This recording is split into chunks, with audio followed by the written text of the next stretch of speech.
मसीह के बाबरकत उत्तम जलाली मुहीब और खादर बख्श नाम में आज सुबह मेरी तरफ से, खानदान की तरफ से और दी ग्लोरी चर्च की तरफ से तमाम तर देखने सुनने वालों को मेरा सलाम पहुंचे। आपको भी मेरा सलाम पहुंचे। और मैं ईमान रखता हूं कि आज के कलाम के वसीले से हम सब बरकत पाएंगे और खुदा का नाम जलाल पाएगा। आए खुदा के जलाल के लिए और खुदा के लाखता जिंदगी बख्श और मोतबर कलाम के लिए जब बंद बंद और गूदे गूदे में से गुजर जाता है और अपना असर छोड़ जाता है, जिंदगियां बहाल होती हैं, जिंदगियों के अंदर रिस्टोर का काम होता है और खुदा का नाम जलाल पाता है। और मैं ईमान रखता हूं कि आज खुदा इस तहरीरी कलाम में से खुदा आपके साथ बोलेगा और जब बोलेगा तो जिंदगियां बरकत पाएंगी और सारा जलाल खुदा के नाम को मिलेगा। आमीन, आमीन, हालेलुया, हालेलुया। निकालिएगा मेरे साथ आग से भरी हुई किताब। किससे? आग से भरी हुई किताब। दूसरा नाम जानते हैं कौन सी किताब? आग से भरी किताब कौन सी है? अमाल की किताब किसने बोला है? जोरदार तालियां प्यारे भाई के लिए। आग की किताब, रूकुस के कामों की किताब। अगर शायद खुदा मुझे तौफीक देता तो मैं इसका नाम रसूलों के अमाल ना लिखता, बल्कि इस किताब का नाम मैं लिखता आग से भरी हुई किताब। आमीन। इसलिए आग से भरी हुई किताब में से हम देखेंगे उसका दूसरा चैप्टर, बाब दूसरा, अमाल की किताब उसका दूसरा बाब और उसकी 21वीं आयत।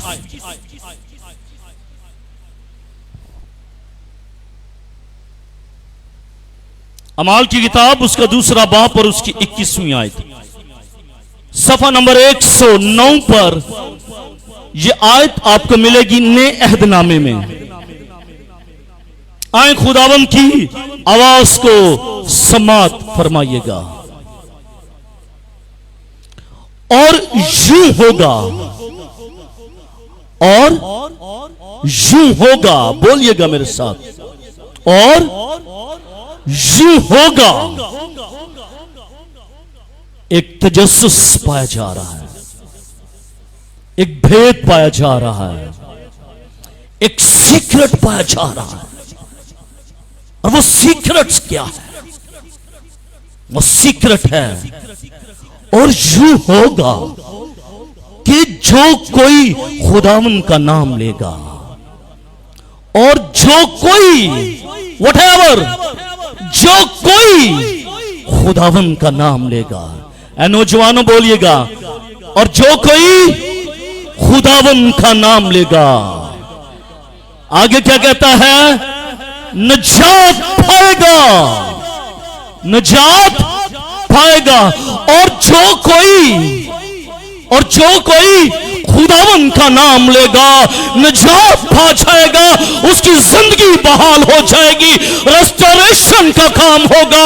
वो गंदगी से निकलकर पाकीज़गी की तरफ आ जाएगा, वो नाकामियों में से निकलकर कामयाबियों की तरफ आ जाएगा, वो बदहाली में से निकलकर खुशहाली में आ जाएगा, वो आंसुओं से निकलकर वो खुशी में आ जाएगा। और ये तभी मुमकिन होगा जब वो मेरे खुदा का नाम लेगा। जब वो मेरे खुदा का नाम लेगा, उसकी जिंदगी बदल जाएगी, उसकी जिंदगी निजात याफ्ता हो जाएगी और उसकी जिंदगी से खुदा का नाम जलाल पाएगा। आमीन। ठीक है भाई, नहीं लेना नाम ना लो, नाम नहीं लेना ना लो। मैं परसों एक गांव में गया, बड़ी गर्मी, बड़ी सफोकेशन। मैंने कहा खुदा का कलाम सुनेंगे? कहते हैं जी सुनेंगे। मैंने कहा अच्छा, बड़े ढीले लफ्जों में कहा जी सुनेंगे। मैंने कहा कलाम को कबूल करेंगे? जी करेंगे, करेंगे। मैंने कहा कलाम पर अमल करेंगे? तो खामोश हो गए। मैंने कहा बोलिएगा। कहते हैं जी जी जी जी, मैं कलाम सुनाऊंगा आपको। मैं ईमान के साथ कहता हूं, मैं आपको कलाम सुनाऊंगा और रूह कुछ की तहरीक और रूह कुछ की आग के वसीले से आपको कलाम सुनाऊंगा। आप सुनेंगे कलाम, आप कलाम को कबूल भी करेंगे, लेकिन तीसरा स्टेप जो होगा वो मेरा नहीं बल्कि खुदा रूह कुछ का होगा कि वो आपको ये फसल देगा, आग से भर देगा कि आप इस कलाम पर अमल करेंगे और खुदा का नाम जलाल पाएगा। आमीन। आप कलाम को सुनेंगे, मैं सुनाऊंगा। आप नहीं सुनेंगे, मैं फिर भी सुनाऊंगा। आप कान बंद कर लेंगे, लेकिन फिर भी मैं खुदा का कलाम सुनाऊंगा। आप कलाम कबूल भी करेंगे, क्योंकि इस वक्त खुदा का मसा, खुदा का जलाल, खुदा का पर, खुदा की हजूरी और खुदा की आग इस जगह पर मौजूद है। आमीन, आमीन। मेरे अज़ीज़ों, मेरा टॉपिक है रेस्टोरेशन। मेरा टॉपिक क्या है? रेस्टोरेशन। कैसे होगी रेस्टोरेशन इन नौजवान बेटे बेटियों की? कैसे होगी? मैंने इनको रिस्टोर करना है, रेस्टोरेशन तो होगी ना। Everything is possible with the hand of God. खुदा के हाथ के साथ ये सब कुछ हो सकता है। आमीन। खुदा सब कुछ करने की कुदरत और ताकत रखता है, लेकिन सोर्स क्या होगा? रेस्टोरेशन तो होगी, बहाली तो होगी, लेकिन उसका सोर्स क्या होगा? उसका सोर्स क्या होगा? और मेरा टॉपिक है रिसोर्स ऑफ रेस्टोरेशन, बहाली का वसीला। बहाली का वसीला। क्या मैं वसीला हूं? क्या बहन सोनिया वसीला है, या आप वसीला हैं, या ये दोनों बच्चे, नौजवान बच्चे, ये वसीला हैं? कौन वसीला है? कौन है वसीला? किसके वसीले से रिस्टोरेशन का काम होगा? किसके वसीले से बहाली होगी? आज खुदा के कलाम में से यही देखेंगे। हमने खुदा का कलाम पढ़ा है, और यूं होगा कि जो कोई खुदावन का नाम लेगा नजात पाएगा। जो कोई खुदावन का नाम लेगा नजात पाएगा।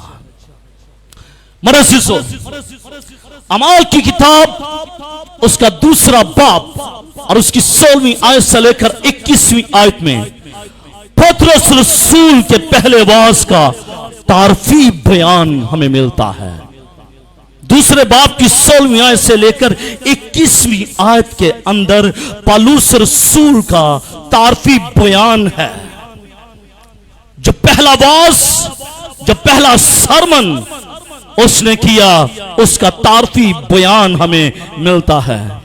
इसमें वो बहाली की बाबत, रेस्टोरेशन की बाबत वो बात करता है कि रेस्टोरेशन जो है, बहाली का जो ताल्लुक है वो किसके साथ जुड़ा हुआ है? बहाली का जो ताल्लुक है, ये बच्चे बहाल होंगे, नौजवान बेटे और बेटियां बहाल होंगी। इनका ताल्लुक, बहाली का ताल्लुक किसके साथ है? तो बहाली का ताल्लुक मादी, जिस्मानी, रूहानी और आसमानी जिंदगी के साथ इसका ताल्लुक है। आपकी जिंदगी, आप बहाल होंगे सिर्फ स्पिरिचुअली तौर पर नहीं, बल्कि खुदा का कलाम यह कहता है कि आप रिस्टोर होंगे मादी चीजों में। मादी चीजों में आप रिस्टोर होते जाएंगे। आपसे कहते हैं मेरे लिए दरवाजा बंद हो चुका है, कौन मेरे लिए दरवाजा खोलेगा? आप बहाल हो जाएंगे, दरवाजा खुल जाएगा। मटेरियलिस्टिक चीजें खुदा मुहैया करेगा, टेंजिबल चीजें खुदा मुहैया करेगा। आप ये कहते हैं पादरी कैसर के पास बड़ी खूबसूरत बोतल है, खुदा आपको आप कहते हैं पादरी कैसर के पास 6 लाख का मोबाइल है, खुदा आपको 12 लाख का मोबाइल देगा। आपकी रिस्टोरेशन का साथी जो है वो ना सिर्फ और सिर्फ स्पिरिचुअली तौर पर है बल्कि फाइनेंशियली तौर पर भी आप रिस्टोर होते जाएंगे। नौजवान बेटो सुन लीजिएगा, अगर आपकी पॉकेट में पैसे नहीं है, अगर आपका वॉलेट खाली है, रिस्टोर हो जाइएगा, आपका वॉलेट भर जाएगा। आमीन। पहले आप मांगने वाले होंगे लेकिन जब आप रिस्टोर हो जाएंगे आप देने वाले हो जाएंगे। आमीन। आप देने वाले हो जाएंगे। खुदा मादी लिहाज से आपको बरकत देगा, आप जिस्मानी लिहाज से बरकत पाएंगे, आप रूहानी तौर से बरकत पाएंगे, आप आसमानी जिंदगी से बरकत को हासिल करेंगे। वो बयान करता है, पौलुस रसूल बयान करता है कि बहाली की नौयत क्या है, बहाली की नौयत। फिर कहता है बहाली के जराए कौन से हैं, फिर बहाली का वसीले की बात करता है। बहाल होंगे आप बहाल होंगे। आमीन। आप बहाल होंगे। आमीन। हालेलुया। आप बहाल होंगे। मुझे याद पड़ता है आज से तकरीबन 2 साल पहले एक बड़ा खूबसूरत नौजवान मेरे चर्च में आया।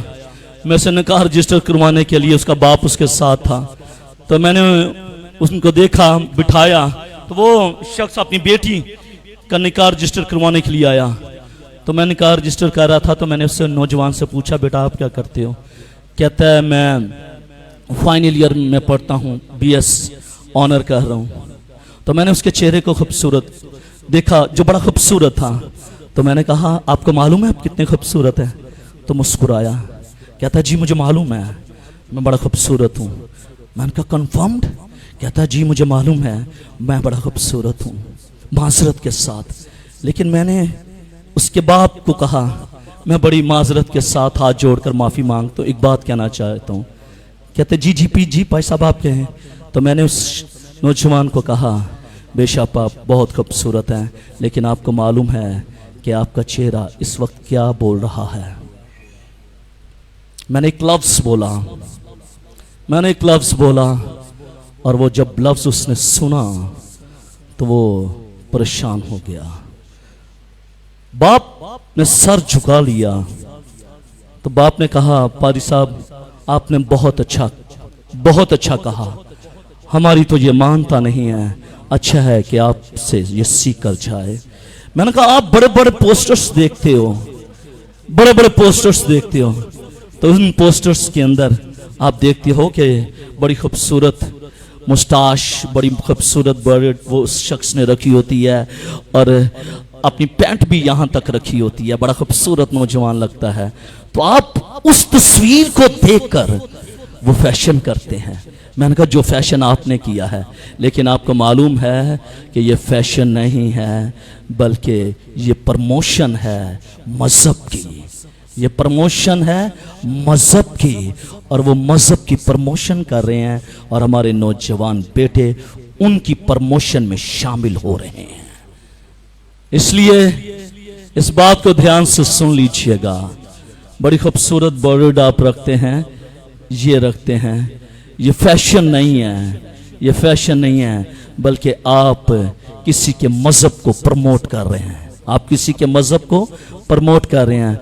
आप कोट पैंट पहनते हैं, आप कहते हैं वो जो डाइनर का जो बैनर लगा हुआ है, जो लड़के ने पहना हुआ, और उसकी जो बॉटम है, वो बॉटम जो है वो 12 है, मूरी उसकी 12 है, इसलिए मेरी मूरी भी 12 होनी चाहिए, और मेरे पैंट का जो बॉटम है वो टखने से ऊंचा होना चाहिए। आपको नौजवान बेटों को मालूम ही नहीं कि ये क्या है, आपको मालूम ही नहीं कि ये क्या है। ये फैशन नहीं है, it's not a fashion, it's a promotion. ये प्रमोशन हो रही है, वो अपने मजहब की प्रमोशन कर रहे हैं। इसलिए जो आपका खुदा का कलाम कहता है उसको प्रमोट कीजिएगा। आपकी जिंदगी इसने बचाई है। ये आपका नजात दहिंदा है, ये आपका कफारा देने वाला है, ये आपका दरमियानी है, ये आपका इब्सी है जिसने सलीब पर जान दी है, जिसने अपने बदन का कफारा आपके लिए दिया है। आपने प्रमोशन करनी है तो इस सलीब की प्रमोशन कीजिएगा, किसी की प्रमोशन ना कीजिएगा। जब आप इसकी प्रमोशन करेंगे खुदा आपकी प्रमोशन कर देगा। आमीन।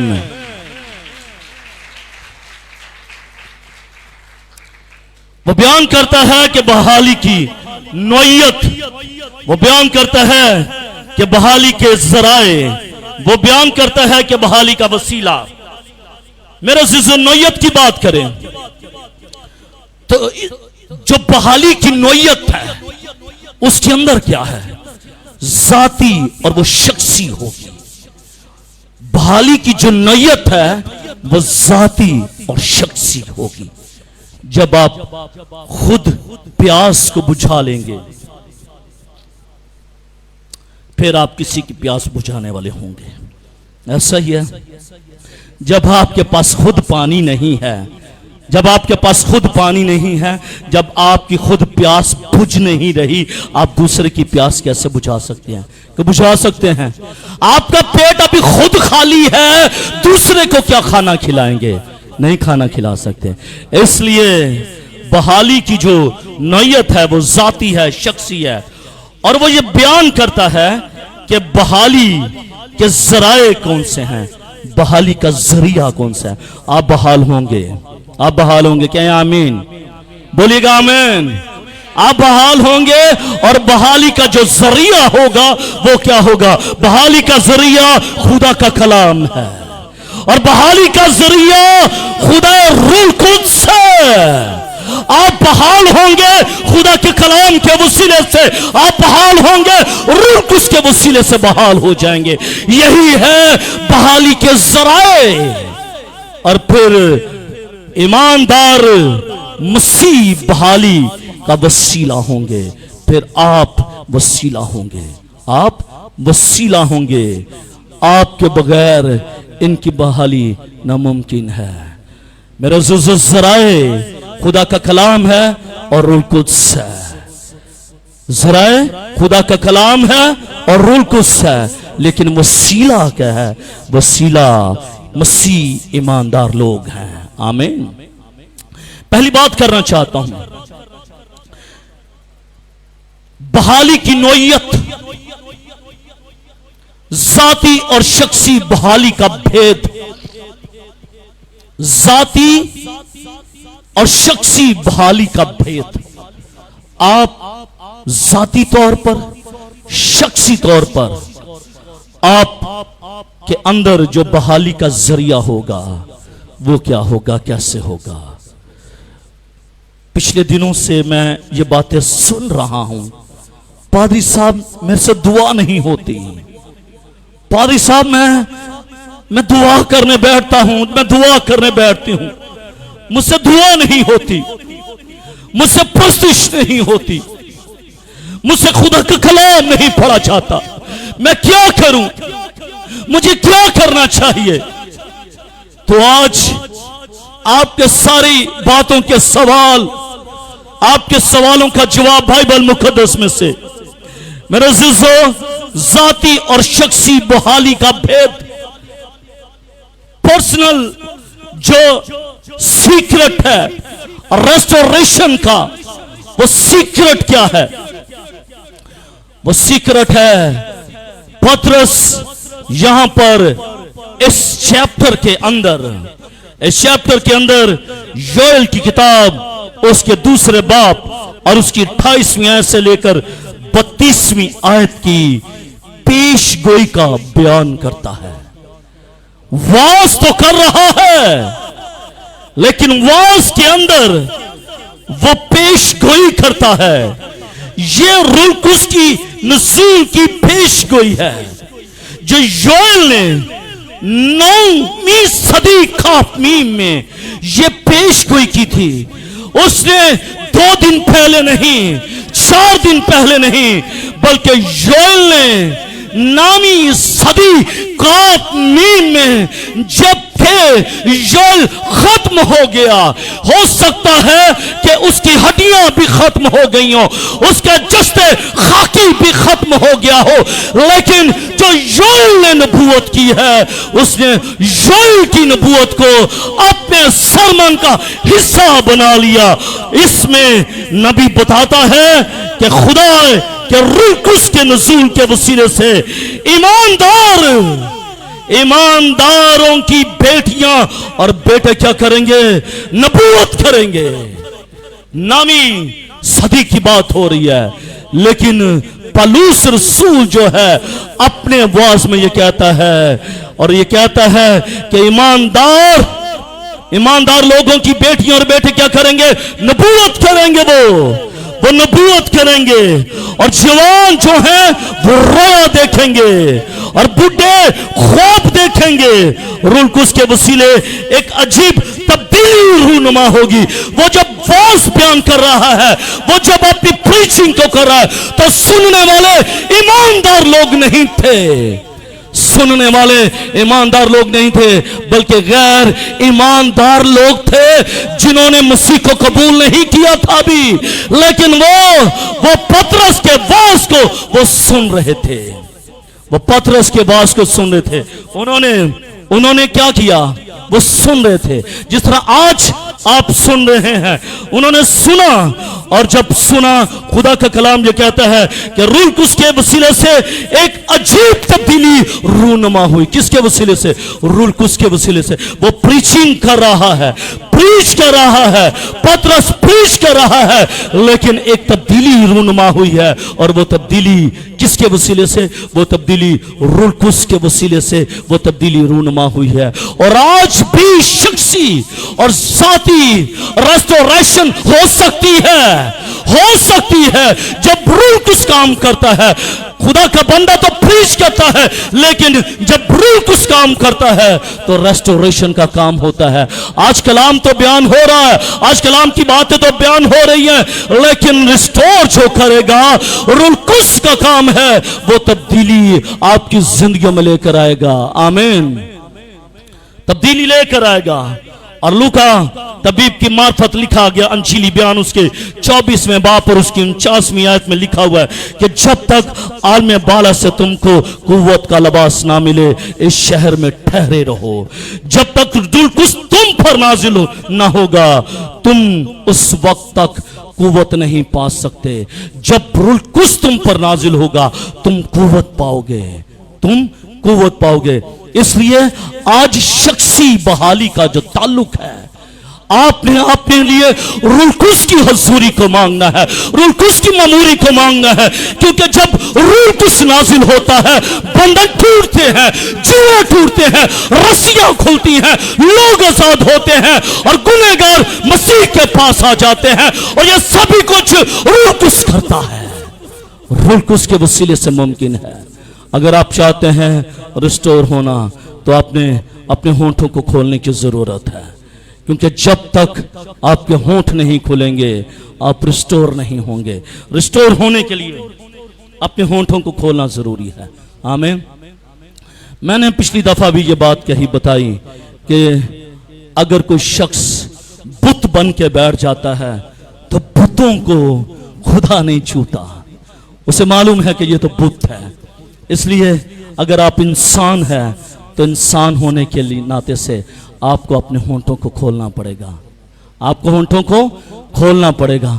और जब आपके होंठ खुलेंगे तो फिर आप रूह कुद्स को हासिल करेंगे। अदरवाइज बैठे तो हुए हैं, चर्च में आए हैं, बैठे हैं, देख रहे हैं प्रस्तिश हो रही है, देख रहे हैं कलाम हो रहा है, देख रहे हैं कि होली कम्युनियन होगी, देख रहे हैं कि हाँ हदिया गो, ओके हदिया डाला, then we have to go back to home, हमें घर जाना है। लेकिन याद रखिएगा, खुदा बुतों को नहीं छूता। खुदा बुतों को नहीं छूता। खुदा, बोलिएगा, खुदा बुतों को नहीं छूता, बल्कि खुदा आइडल वर्शिपर को छूता है। खुदा आइडल वर्शिपर को छूता है, जो बुतों की प्रस्तिश करते हैं खुदा उनको छूता है, और जब उनको छूता है उनकी जिंदगियां बदल जाती हैं। वो देवताओं की प्रस्तिश करना छोड़ देते हैं और वो जिंदा खुदा की इबादत करना शुरू हो जाते हैं। आमीन। इसलिए मेरे अज़ीज़ों, जरूरत यह है कि आप अपने होंठों को खोलिएगा। पतरस ने रूह कुस के नुज़ूल के बाद रूह कुस नाजिल हो गया। अमाल की किताब उसके दूसरे बाब और उसकी पहली 4 आयत के अंदर हम देखते हैं कि जब 120 की जमात बैठी हुई है और they are waiting the holy spirit, और रूह कुस का इंतजार कर रही है, तो रूह कुस आसमान पर से नाजिल हुआ, क्योंकि यीशु मसीह ने कहा था कि मैं जाता हूं और तुम्हारे लिए रूह कुस हाजिर करता हूं। और खुदावंद ने अपने वादे को पूरा किया, यीशु मसीह ने अपने वादे को पूरा किया और रूह कुस नाजिल किया। कलीसिया पर रूह कुस नाजिल हो चुका है। कलीसिया पर रूह कुस नाजिल हो चुका है। अब रूह कुस कलीसिया के अंदर मौजूद है। आमीन। रूह कुस कलीसिया के अंदर मौजूद है, वो काम कर रहा है। लेकिन जरूरत इस बात की है कि हम रूह कुस को काम करने भी दें या नहीं करने दें। अगर तो आप अपनी रूटीन में लगे हुए हैं, अगर तो आप अपनी रूटीन में लगे हैं, वो आपके पास है, वो देखेगा शायद आपको जरूरत नहीं, तो हो सकता है कि वो आपके पास से होकर गुजर जाए। It is a precious time, ये कीमती वक्त है, इस वक्त को ले लीजिएगा। शायद ऐसा ना हो कि ये वक्त गुजर जाए, और अगर ये वक्त गुजर गया तो फिर शायद आपके हाथ कुछ ना आएगा। डेली रूटीन तो आप घर में 22-20 घंटे डेली रूटीन में ही रहते हैं, लेकिन ये 2-3 घंटे ये आप खुदावंद की हुजूरी में जब गुजारते हैं तो डेली रूटीन से निकलिएगा, क्योंकि जब आप डेली रूटीन से निकलेंगे तो फिर ये मुमकिन होगा। मेरे अज़ीज़ों, जब तक रूह कुस नाजिल नहीं हुआ था, जब तक रूह कुस सादिर नहीं हुआ था, जब तक रूह कुस का नज़ूल नहीं हुआ था, कलीसिया घबराई हुई थी। कलीसिया के अंदर डर और खौफ था, हरासमेंट की स्पिरिट जिंदगी में काम कर रही थी, वो खौफ सदा थे। अब क्या होगा, अब कैसे होगा, ये कैसे मुमकिन होगा। लेकिन उनको मालूम नहीं था कि इंसान वादा करके वो भूल सकता है, लेकिन खुदा जो वादा करता है वो कभी नहीं भूलता। उसने कहा था कि मैं जाता हूं और तेरे लिए रूह कुस नाजिल करूंगा, और उसने रूह कुस नाजिल किया। और जब रूह कुस नाजिल किया तो सब दलेर हो गए, सब दलेर हो गए। लेकिन पहले जो खौफज़दा थे, डरे हुए थे, किसकी तरह डरे हुए थे? एलिया की तरह डरे हुए थे। एलिया तिशबी की तरह डरे हुए थे।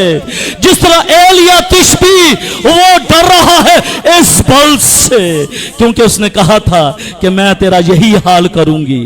उसने कहा था, इसलिए वो डर गया, वो खौफज़दा हो गया, वो भागता है, करीब के नाले पर चला जाता है, वो छिप जाता है, वो डरा हुआ है, वो खौफज़दा है।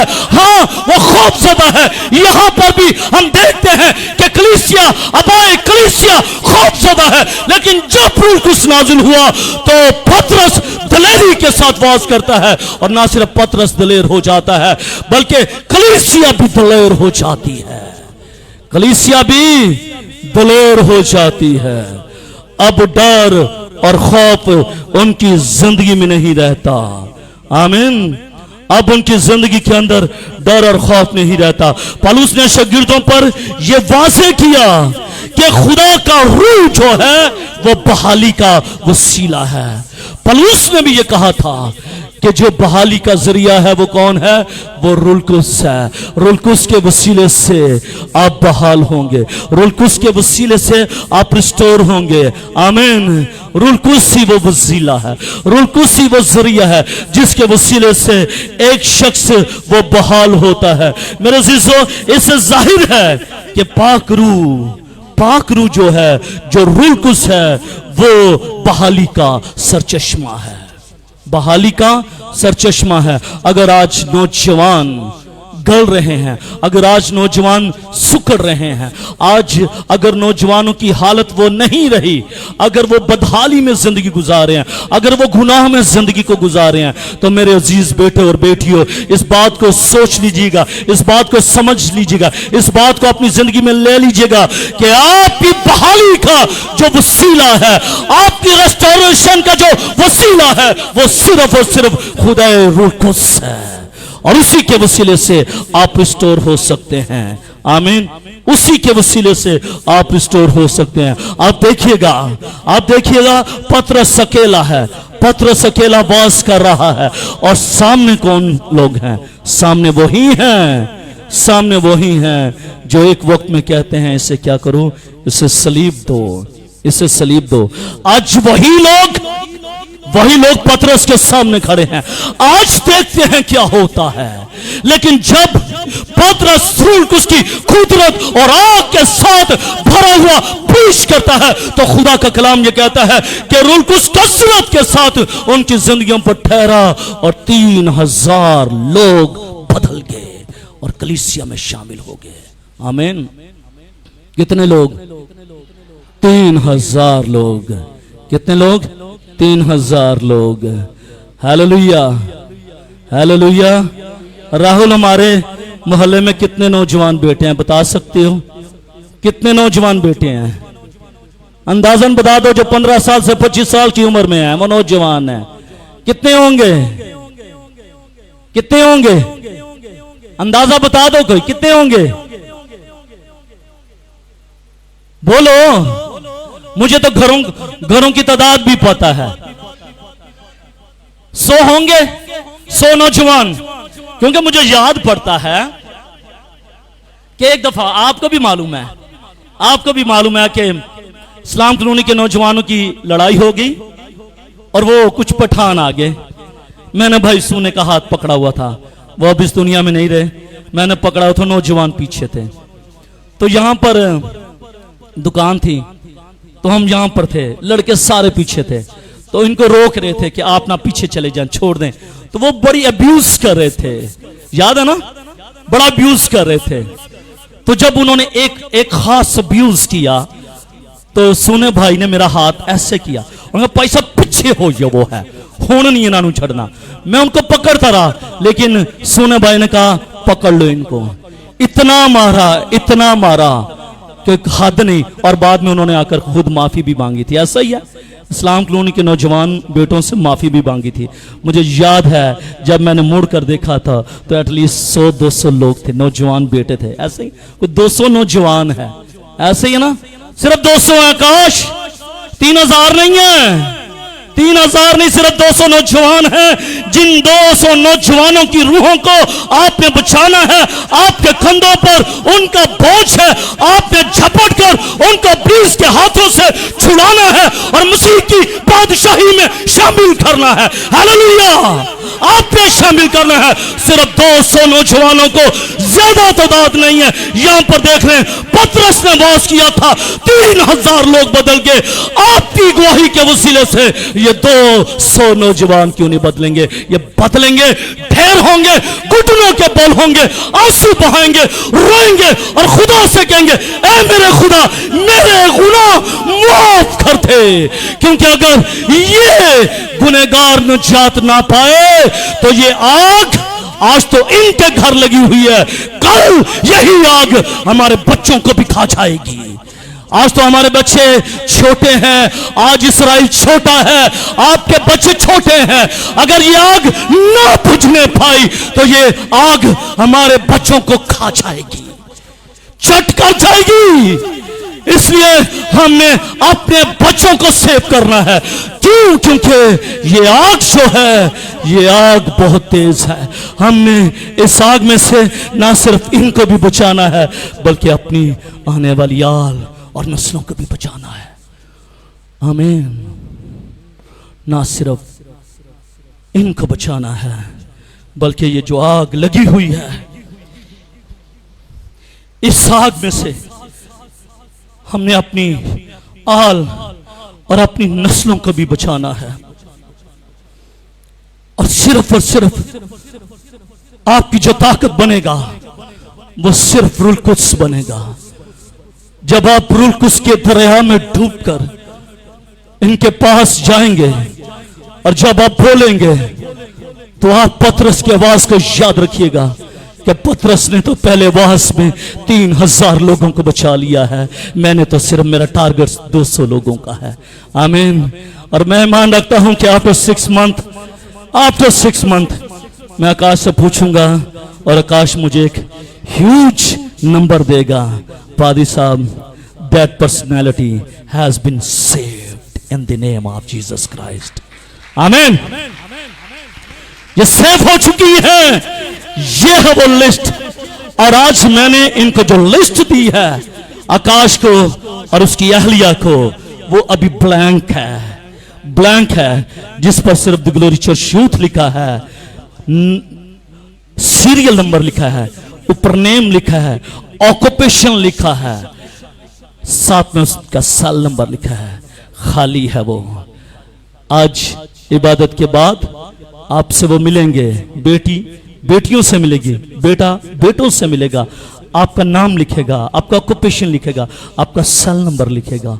और मैं मान रखता हूं कि बेशक वो शीट भर जाएगी, लेकिन आफ्टर 6 मंथ जब वो मुझे एक नई शीट देगा तब मुझे ज्यादा खुशी होगी। आमीन। और मैं मान रखता हूं कि वो वक्त दूर नहीं, जितनी मर्जी आग लग जाए बुझाने वाला जोरावर होता है। और कलाम ये कहता है कि जोरावर छीन लेते हैं, जोरावर छीन लेते हैं। और हम जोरावर हैं जो इस्लाम कॉलोनी के नौजवानों को छीनेंगे, मसीह के लिए छीनेंगे, मसीह के लिए जीतेंगे और मसीह का नाम जलाल पाएगा। आमीन। पर्पस है इस चर्च को तमीर किया रोया के वसीले से, बगैर रोया के ये तमीर नहीं होते। याद रखेगा, चर्चिस जो तमीर होते हैं वो रोया के वसीले से तमीर होते हैं। मेरे ब्रदर इन लॉ ने कहा, ओ भाई कैसर, यार छोड़ो इस जमीन को, ये जमीन तो बड़ी सख्त है, पथरीली है, इस जमीन में कुछ नहीं हासिल होगा। लेकिन मैंने उनको कहा, भाई मैं इसी जमीन में हल जोतूंगा, इस जमीन में से बादाम, कलियां, फूल और शगुफे निकलेंगे और वो खुदा के नाम को जलाल देंगे। मैं मान रखता हूं कि जितनी जिंदगियों को मैंने जीतना था मैंने जीता। अब बारी है नौजवान बेटे बेटियों की कि वो आगे बढ़े और इन जिंदगियों को झपट कर आग में से निकाल लें, क्योंकि हम तो अभी बुजुर्ग हो रहे हैं। नदीम भाई का मालूम नहीं, आमर भाई का मालूम नहीं, लेकिन ये तो सच और हकीकत है, मैं तो बुजुर्ग हो रहा हूं। अब बारी है नौजवानों की, अब बारी है नौजवानों की। मैं से जितना जोर लगना था, मैंने जितना झपट कर निकालना था, मैंने उनको निकाला है। लेकिन मेरे बच्चों याद रखिएगा, मेरे घुटने अभी भी मजबूत हैं। आमीन। मेरे घुटने अभी भी मजबूत हैं। आपको याद है मूसा के बारे में लिखा है, मूसा ज़ईफ हो गया, अमालेकियों के साथ जंग करना थी।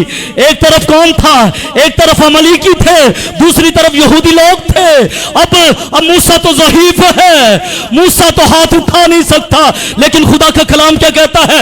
एक तरफ उरब खड़ा हो गया मूसा के हाथों को, क्योंकि मूसा के हाथ भर जाते थे, थक जाते थे। यशुआ खड़ा हो गया, उन्होंने अपने लीडर के हाथों को उठा आसमान की तरफ। और कलाम यह कहता है कि जब तक मूसा के हाथ आसमान की तरफ उठते रहे, अमालेकी जो है वो मगलूब होते रहे। मैं आपके लिए हाथ उठाता रहूंगा। ये मेरे दोस्त मेरे साथ आपके लिए हाथ उठाएंगे। और मैं मान रखता हूं कि जब तक हम आसमान की तरफ हाथ उठाते रहेंगे, आप जोरावर होते रहेंगे और इन जिंदगियों को सेव करेंगे। Hallelujah, hallelujah. पहला पॉइंट था शख्सी बहाली रूह कुद्स के वसीले से। दूसरा टॉपिक है ईमानदार कौमों की बहाली का वसीला। पहले आप अपने लिए बहाली का वसीला बनेंगे और फिर आप कौमों के लिए बहाली का वसीला बनेंगे। आमीन। क्योंकि अगर आप पहले खुद बहाल होंगे फिर आप बहाल करने वाले होंगे। अगर आप खुद बहाल ना हुए तो आप बहाल नहीं कर सकते। एक नौजवान मेरे पास आ गया 3-4 साल पहले, मेरे साथ मीटिंग की ऑफिस में बैठ के, कहते हैं भाई साहब मैंने यहाँ पर नौजवानों के लिए काम करना है। तो स्पिरिट मुझे गाइड कर रहा था, ही कैनॉट डू, ये नहीं कर सकता। मैंने उसे कहा नौजवान बड़ी सख्त जमीन है, जुआ भारी है, मुलायम नहीं है, पैसा कोई मसला नहीं। मैंने कहा अच्छा। मैंने कहा किस दिन करना है? जुम्मे को। मैंने कहा दरवाजा खुला होगा, साउंड लगा होगा, पंखे चल रहे होंगे और सारा कुछ आपको मिल जाएगा, शुरू करो। लेकिन मुझे मालूम है आपने एक जुम्मे आना है। मैंने कहा एक जुम्मे आना है? कहता है नहीं मैं आऊंगा। मैंने कहा मैं कह रहा हूं एक जुम्मे आना है। कहता है नहीं मैं आऊंगा। मैंने कहा ओके ठीक है। मेरे कजन्स का रिश्तेदार है, फर्स्ट कजन्स है, उनका रिश्तेदार है। मैंने कहा ओके ठीक है। जुम्मे का वक्त आया, आ गया जुम्मे को, कोई एक नौजवान नहीं आया, ना खुद उसने हल जोया। क्यों? उसको खुद बहाली की जरूरत थी, क्योंकि अगर वो खुद बहाल होता तो जिंदगियों को बहाल कर सकता था। उससे तो मालूम ही नहीं कि जुआ जो है वो कंधे पर डालकर किस तरह हल को जुता जाता है, मालूम नहीं उसको। आज तो बड़ा इजी है ना। आज पहले वक्तों में इंसान खुद जूतते थे, फिर वो जानवर आ गए, तीसरा अमल ये है कि अब ट्रैक्टर आ गए।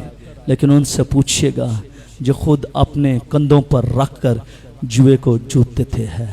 आमीन। जब जुए को जूता जाता है ना, हल में लाया जाता है तो जितना को जोर लगता है, लेकिन उसकी सारी थकन खत्म हो जाती है, सारी थकन खत्म हो जाती है जब वो फसल को देखता है। आमीन। जब वो फसल को देखता है तो सारी थकन खत्म हो जाती है।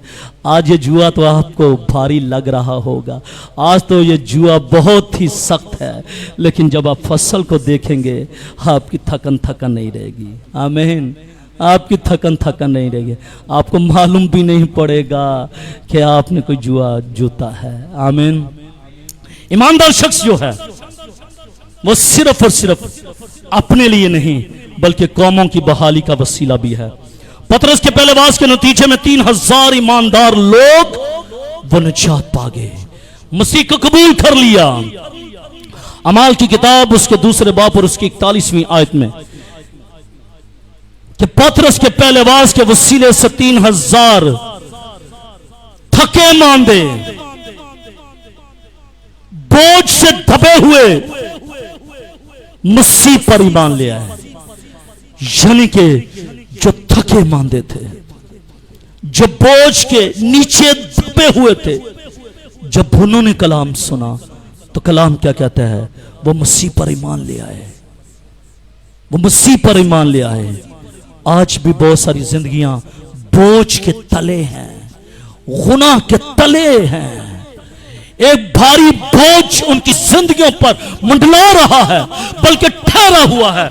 आपने उनके बोझ को दूर करना है, आपने उनको अंजील सुनानी है, खुशखबरी सुनानी है। जब आप खुशखबरी सुनाएंगे, वो खुशखबरी को सुनेंगे तो कलाम मुकद्दस में लिखा है कि वो मसीह पर ईमान ले आएंगे। अमाल की किताब उसके 8वें बाब और उसकी 14वीं आयत से लेकर 17वीं आयत में लिखा हुआ है।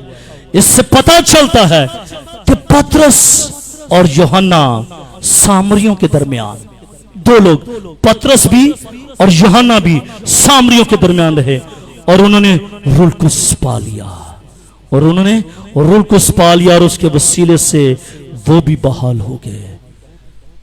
रहते कहां पर हैं?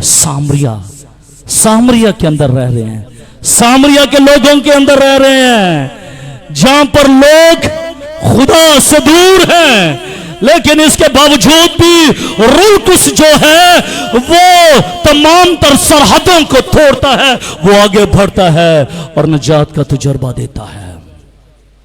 अमाल की किताब उसके नामे बाब में हम देखते हैं कि हननिया साउल नामी तरसीसी यानी पलूस रसूल की बहाली का वसीला बन गया। पलूस मसीहों को सताने वाला था, पलूस जो है मसीहों के खिलाफ था, लेकिन कलाम ये कहता है कि हननिया के वसीले से उसकी जिंदगी बदल गई है। आज बेशक जो मसीह के खिलाफ हैं, जब किसी शख्स, ईमानदार शख्स के वसीले से खुदा का कलाम सुनते हैं तो उनकी जिंदगियां बदल जाती हैं। अमाल की किताब नामे बाप और उसकी 31वीं आयत से बिल्कुल वाज़ेह होता है कि यहूदिया, गलील और सामरिया में कलीसिया की तरक्की होती गई।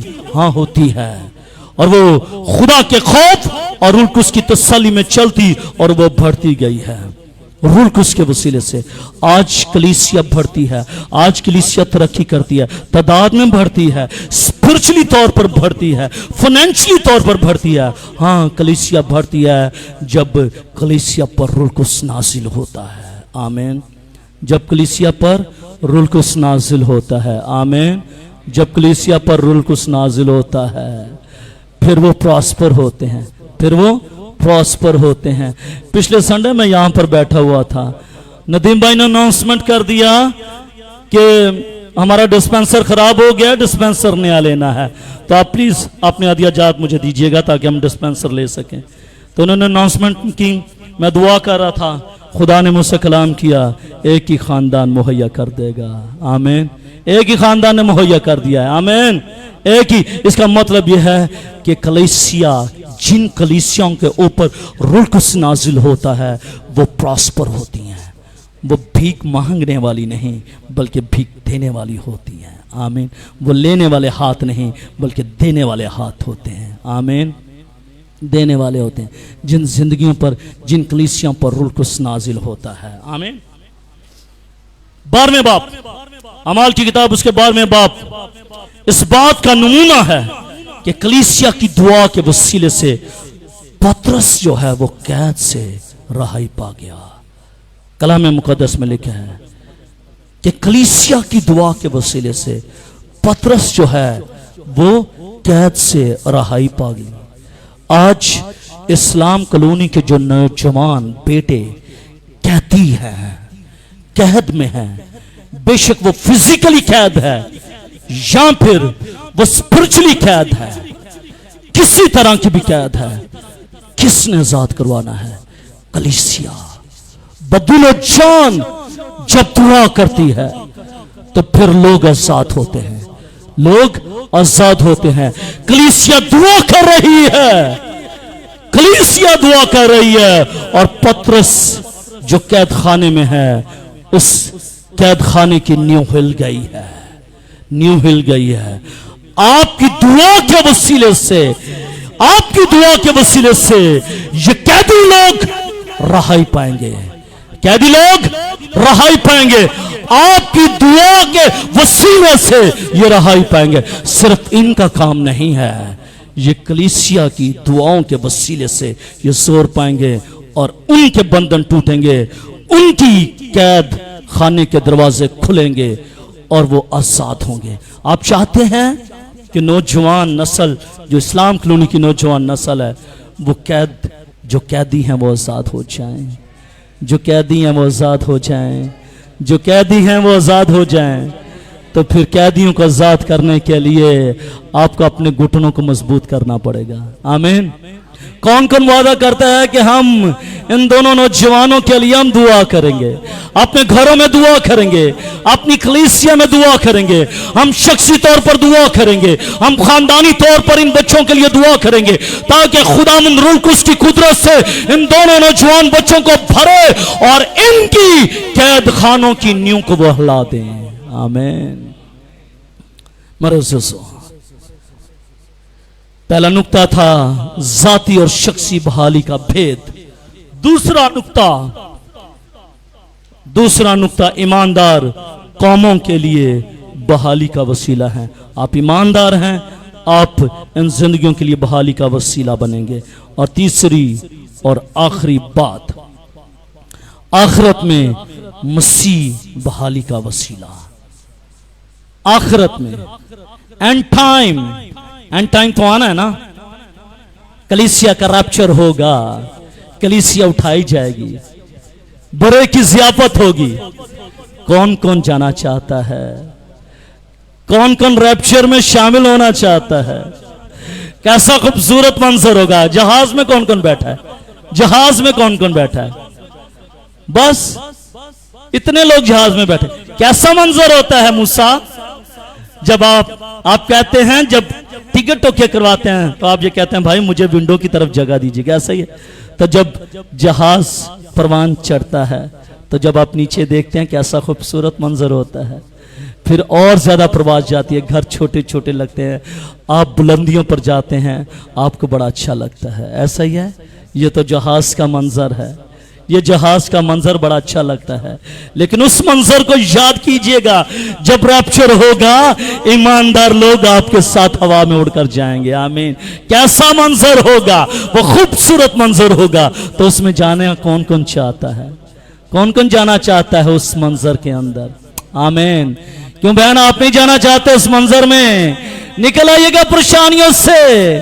आपकी परेशानी का हल मेरे मसीह के पास है और मेरे मसीह ने उसका हल दे दिया है।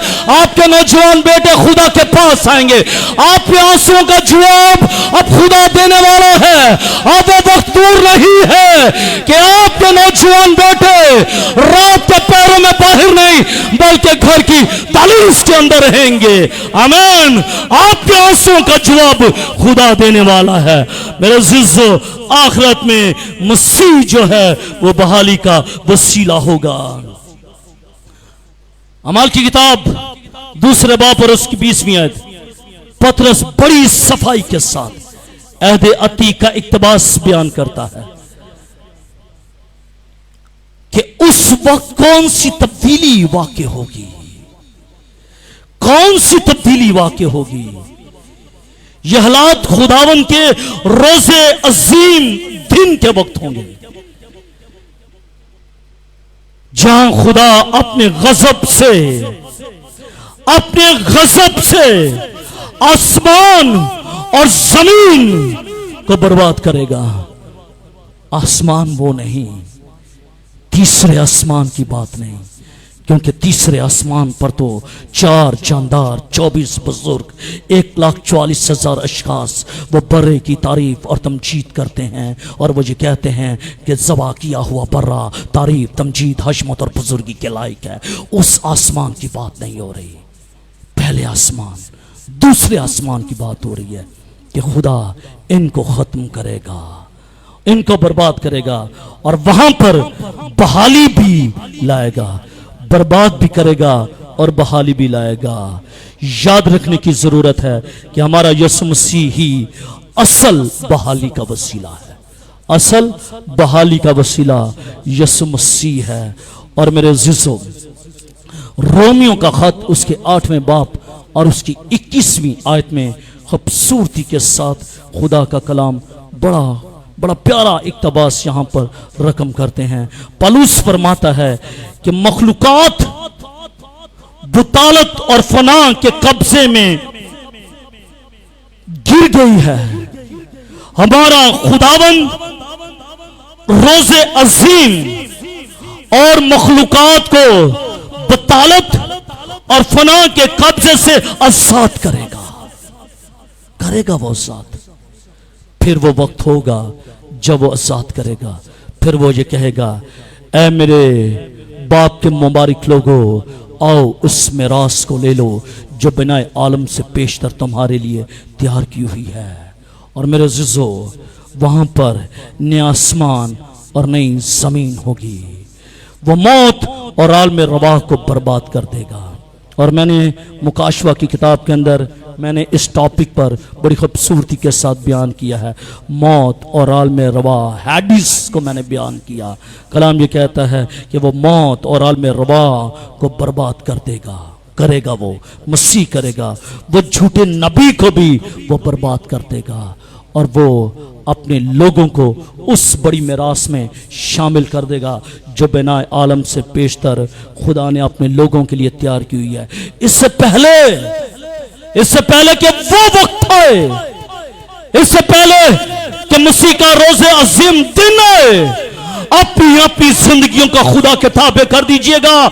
मसीह को अपना शख्सी निजात दहिंदा कबूल कर लीजिएगा।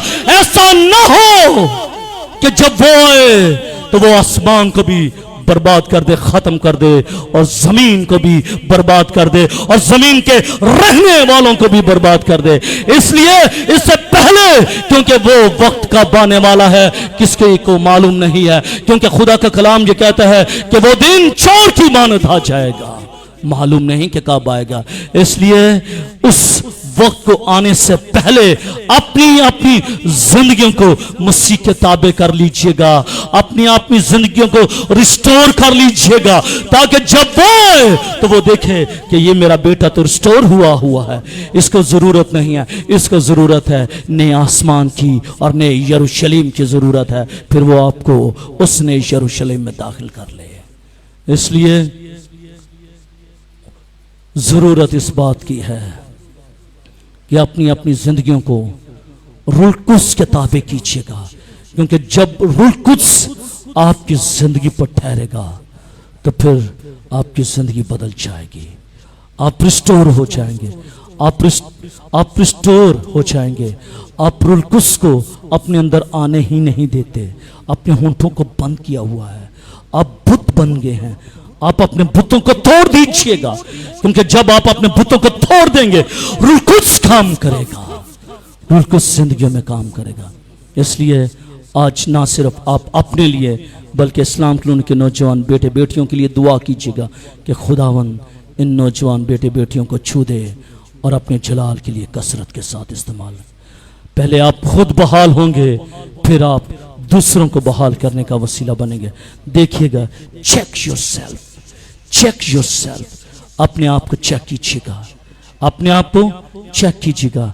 क्यों बेटियों, अपने आप को चेक कीजिएगा, आप अपने आप को चेक करें, आप अपने आप को चेक करें कि आप रिस्टोर हैं या अभी तक मट्टी के ढेर बन के बैठे हुए हैं। अगर आप खुद रिस्टोर नहीं है, आप रेस्टोरेशन का काम नहीं कर सकते।